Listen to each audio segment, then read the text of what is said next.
Kane, I think we shall have to tell him now. Yes. I'll sign those papers now, Mr. Thatcher. You people seem to forget that I'm the boy's father. It's going to be done exactly the way I've told Mr. Thatcher. There ain't nothing wrong with Colorado. I don't see why we can't raise our own son just because we come into some money. If I want, I can go to court. A father has a right to. A boarder that beats his bill and leaves worthless stock behind. That property is just as much my property as anybody's, now that it's valuable. And if Fred Graves had any idea all this was going to happen, he'd have made out those certificates in both our names. However, they were made out in Mrs. Kane's name. Olá, bem-vindos ao Cinemarden, e esta semana o tema é Orson Welles, considerado um dos maiores, se não o maior diretor de todos os tempos. Ele que teria completado em maio passado 100 anos do nascimento de Orson Welles. Orson Welles perdeu os pais ainda muito jovem e na adolescência, quando ele tinha 15 para 16 anos, começou a se interessar por arte. A primeira arte que o atraiu foi a pintura, ele chegou a pintar alguns quadros, mas depois ele descobriu o teatro. Com 20 e poucos anos, ele já tinha sua própria companhia de teatro, sediada em Nova York, a Mercury Theatre. E foi nesse período, com 20 e poucos anos de idade, mais precisamente no ano de 1938, ele tinha exatamente 23 anos, que ele fez a famosa leitura dramática do livro A Guerra dos Mundos, de H.G. Wells. Ele fez essa leitura com tanta intensidade dramática que muita gente nos Estados Unidos acreditou ao ouvir aquela narração, aquela transmissão no rádio, teve a certeza de que o nosso planeta estava sendo invadido por marcianos. Isso deu a ele uma projeção nacional e, claro, Hollywood o convidou para se transferir para a Califórnia, para Los Angeles e trabalhar com cinema. Orson Welles nunca tinha mexido com cinema, ele tinha feito até um curta-metragem, mas nada muito consistente, muito sério. Então ele chega muito jovem, com 24 anos ainda em Hollywood, com a promessa de poder realizar o filme que ele quiser, da maneira como ele quiser. No caso, o estúdio que o contratou foi o RKO e ele recebeu carta branca para fazer esse filme, algo que nenhum outro diretor tinha conseguido naquela época, o controle total sobre a obra que estava dirigindo. E aí, inicialmente ele planejava fazer a adaptação de um romance do Joseph Conrad, Nostromo, por uma série de razões envolvendo orçamento, envolvendo locações, toda a logística de produção, fez com que ele desistisse desse projeto. Então, inspirado na vida do magnata das comunicações, o William Patrick Hearst, ele resolveu então contar a história de um grande magnata das comunicações. E nasce aí então o Charles Foster Kane. Ele escreveu o roteiro original dessa história junto com Herman Mankiewicz. Uma coisa bem interessante em se tratando de Orson Welles, quando ele é contratado para realizar esse primeiro filme, é o fato de ele não ter nenhuma experiência prévia com cinema, mas ele teve a sábia decisão de se cercar com os melhores profissionais que a indústria tinha na época para trabalhar com ele. No elenco, ele convidou boa parte dos atores e atrizes que faziam parte da companhia de teatro dele, a Mercury Theatre, como eu já mencionei. E aí ele preparou o roteiro, teve a produção, ele teve controle absoluto sobre tudo, e ele tomou uma atitude também um pouco incomum na época. Ele não só escreveu o roteiro, ele produziu o filme, ele dirigiu o filme, e ele também atuou neste filme.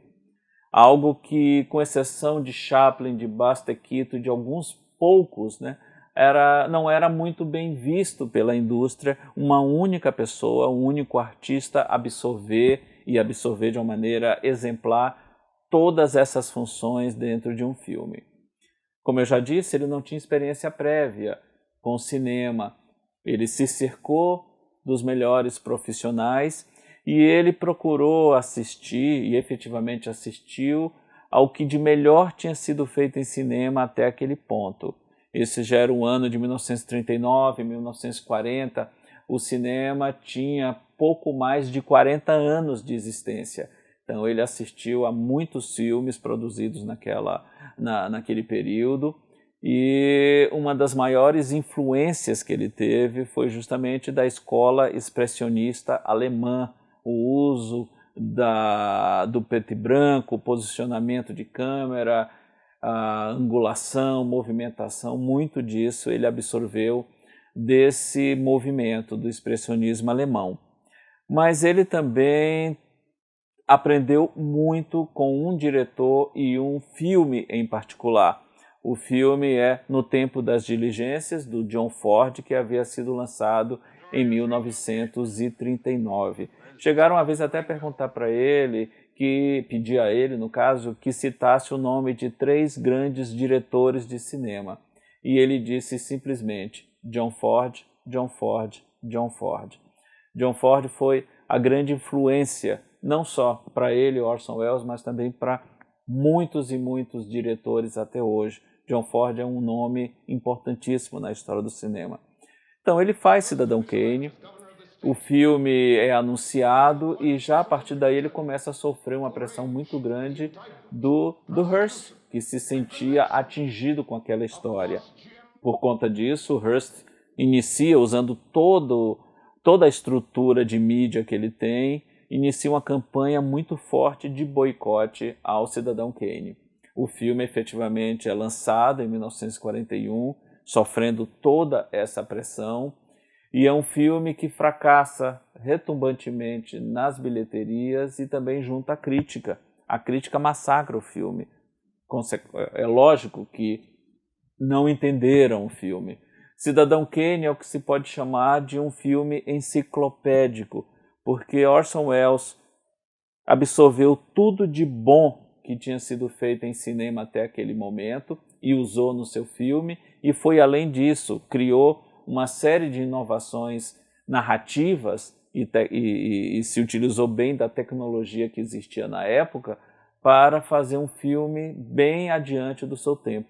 Cidadão Kane é um filme que, mesmo aos olhos de hoje, continua extremamente moderno, a começar pela narrativa não linear, que era uma coisa nova para a época. O filme não tem o tradicional começo, meio e fim, ele vai e volta no tempo muitas vezes, contando a história do Charles Foster Kane.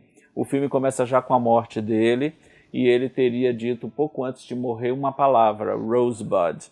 E aí um repórter começa uma investigação, conversando com os amigos, pessoas que conviveram com o Kane, para tentar traçar um perfil do Kane e, consequentemente, descobrir o que é ou quem é Rosebud. Dizem as más línguas até que o grande motivo para essa ira do Hearst contra o Orson Welles foi, na verdade, pelo uso da palavra Rosebud. Rosebud, que traduzido ao pé da letra seria botão de rosa. Eu não vou dizer aqui o que é o Rosebud ou quem é o Rosebud, você tem que ver o filme para descobrir. Mas dizem as más línguas, não sei se isso efetivamente é verdade, mas não duvido que seja. Rosebud era o nome carinhoso com que o Hearst chamava a genitália da sua amante. Então, dizem que isso é que teria provocado essa ira toda contra o Orson Welles. Mas o filme fracassou, chegou até a ganhar um Oscar de melhor roteiro, é o único Oscar que o Orson Welles ganhou na sua carreira, e só foi redescoberto décadas depois e reavaliado. Durante 50 anos, o Cidadão Kane figurou no topo da lista do British Film Institute como o melhor filme de todos os tempos. De 1962 até 2012, ou seja, ao longo de 50 anos, ele figurou sempre no primeiro lugar. Perdeu esse posto em 2012 para Um Corpo que Cai, do Hitchcock. Logo depois da filmagem do Cidadão Kane, Orson Welles vem ao Brasil. Ele queria fazer um documentário sobre os jangadeiros e sobre o carnaval do Rio de Janeiro. Esse filme demorou muito tempo para sair. A RKO tomou o filme dele, remontou, modificou muitas coisas, da mesma forma como fez com o outro filme seguinte, O Soberba, que quando ele assinou esse contrato, ele tinha um contrato para 3 filmes. Os outros 2 foram mexidos à revelia, e a partir daí, a revelia dele no caso, né? E a partir daí Orson Welles nunca mais teve a mesma liberdade que ele teve com o Cidadão Kane. As produções que ele conseguiu fazer tinham que ser muito baratas para que ele pudesse ter o mínimo de controle, mas eram sempre produções bem precárias e bem difíceis, porque, de uma certa forma, a indústria nunca perdoou aquela ousadia, aquela arrogância toda desse primeiro trabalho que foi o Cidadão Kane. Ele fez vários filmes a partir daí, mas se sustentava basicamente fazendo narrações, dublagens, e também trabalhando como ator. Os filmes dele como diretor, apesar de terem boa repercussão junto à crítica, não encontravam muito respaldo junto ao público. Ele fez algumas adaptações inspiradas em obras do Shakespeare, como Macbeth e Otelo.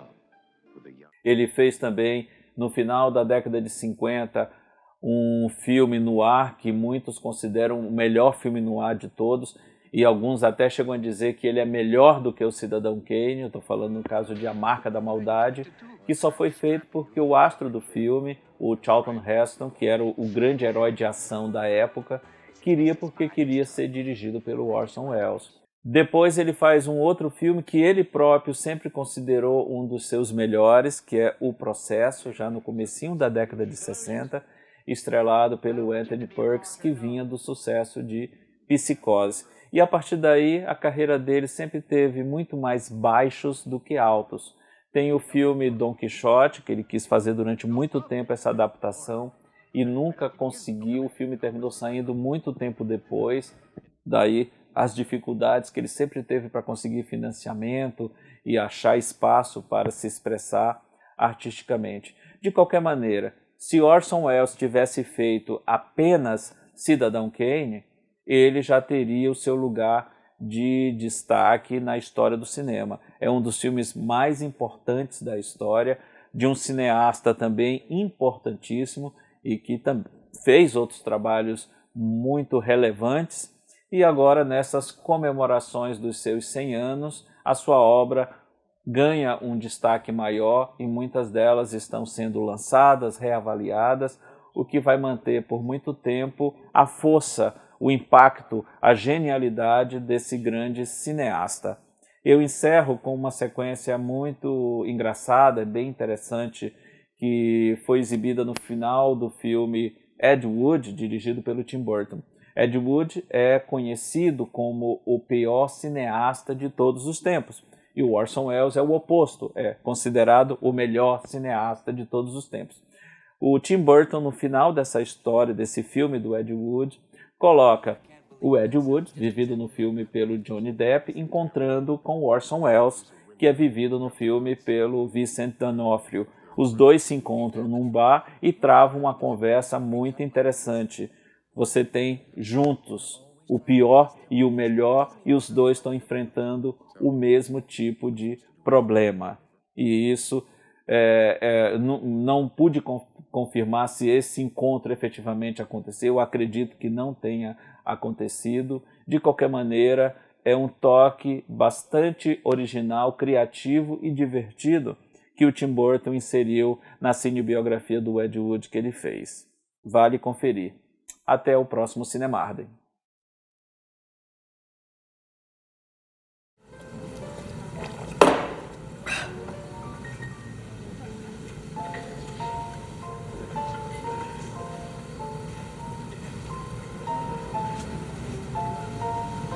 Oh my gosh.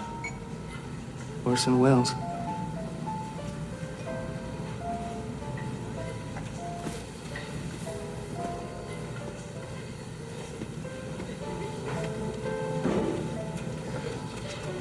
Excuse me, sir.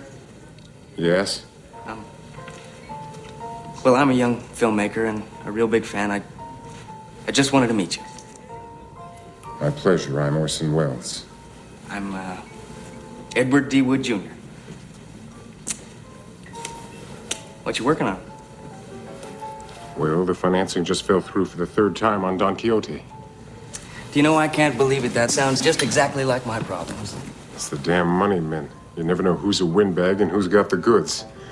And then they all think they're directors. Ain't that the truth? Do you know that I've even had producers recut my movies? I hate when that happens. And they're always trying to cast their buddies. It doesn't even matter if they're right for the part. Tell me about it. I'm supposed to do a thriller at Universal. But they want Charlton Heston to play a Mexican. Ah, Mr. Welles. Is it all worth it? It is when it works. You know, the one film of mine where I had total control, Kane. The studio hated it, but they didn't get to touch a frame. Ed. Yes? Visions are worth fighting for. Why spend your life making someone else's dreams?